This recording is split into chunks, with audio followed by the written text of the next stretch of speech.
Hey YouTubers, this is Old John. Going to make a video here on how to replace the solenoid on the John Deere LA125 mower. This is my neighbor's mower. This is not mine. Mine's an L130. If you follow my videos, mine's a little bigger.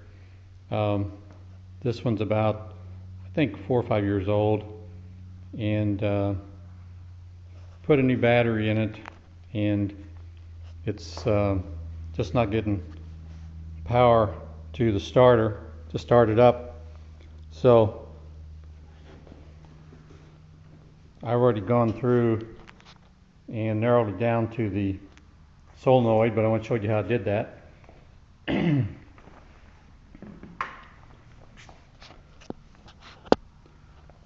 Here's the battery, of course, and it's got a lead going out to the solenoid, which is sitting right here, and I've got the nuts loose on it because I've already taken it out and got a new one, and then I decided to make a video on how to do this. So anyway, so power's coming in here, 12 volts to the solenoid. Solenoid is just a switch that when you turn the key on, it energizes and then lets you get a good power flowing to the starter, which then starts the mower, of course.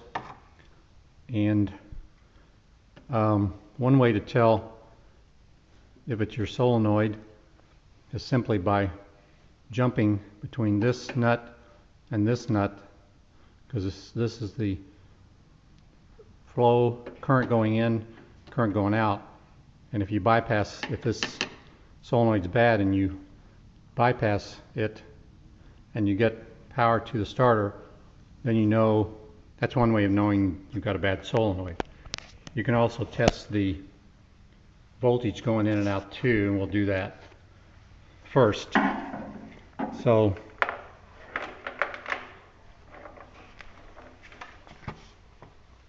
using my voltmeter and setting it on DC volts, about 20, since we're expecting 12 volts.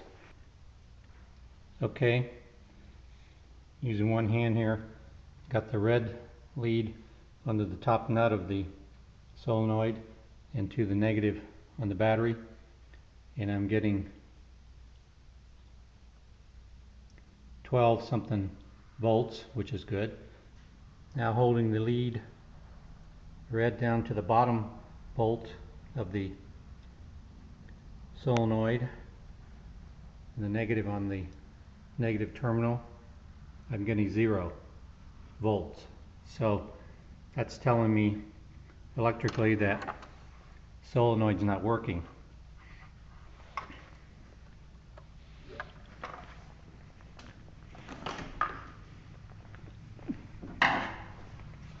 So another way to test this is to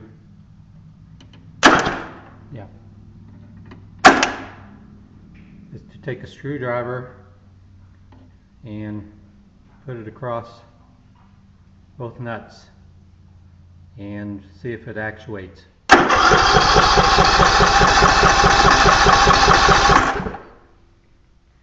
As you see, it did.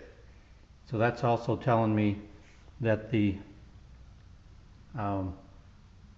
solenoid is bad, because power can get to the starter if we bypass it. So now let's put in a new solenoid. And we do that by taking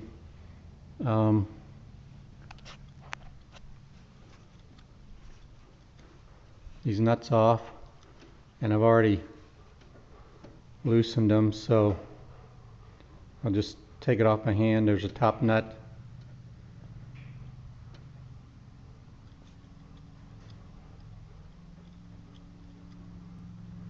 Took it off with a crescent.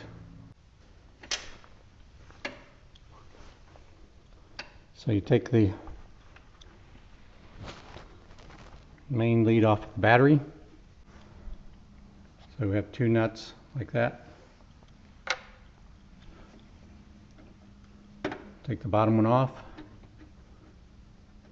I think this is considered a 3-pole solenoid. So we pull this wire off, which is going to the starter.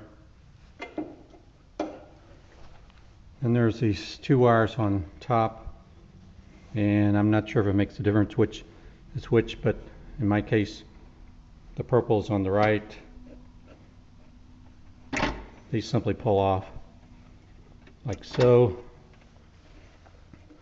You might take a picture of them or write it down so you don't get them crossed. It may not make a difference.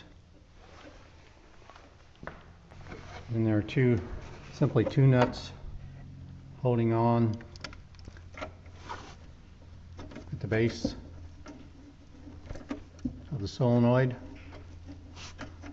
I'm taking them off with this simple little socket wrench.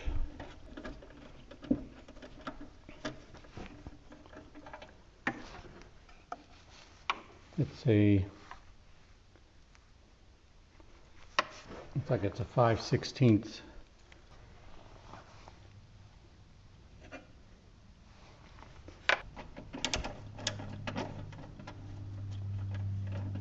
Take off the one on the left.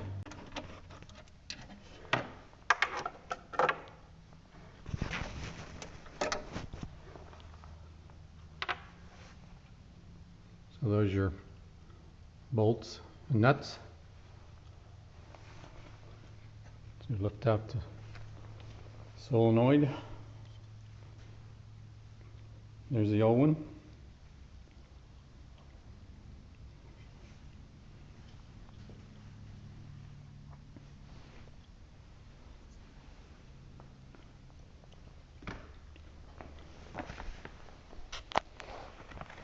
Here's our new one.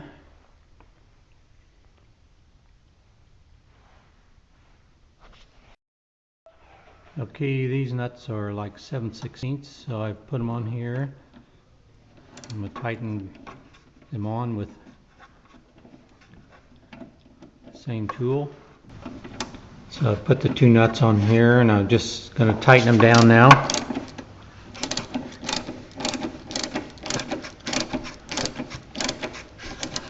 I didn't show it earlier, but you either want to disconnect the negative lead on the battery or one of the spark plug wires to keep from accidentally starting anything while you're doing this.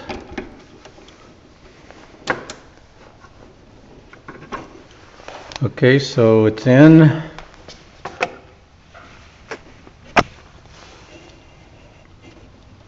Put this boot back over the inlet to the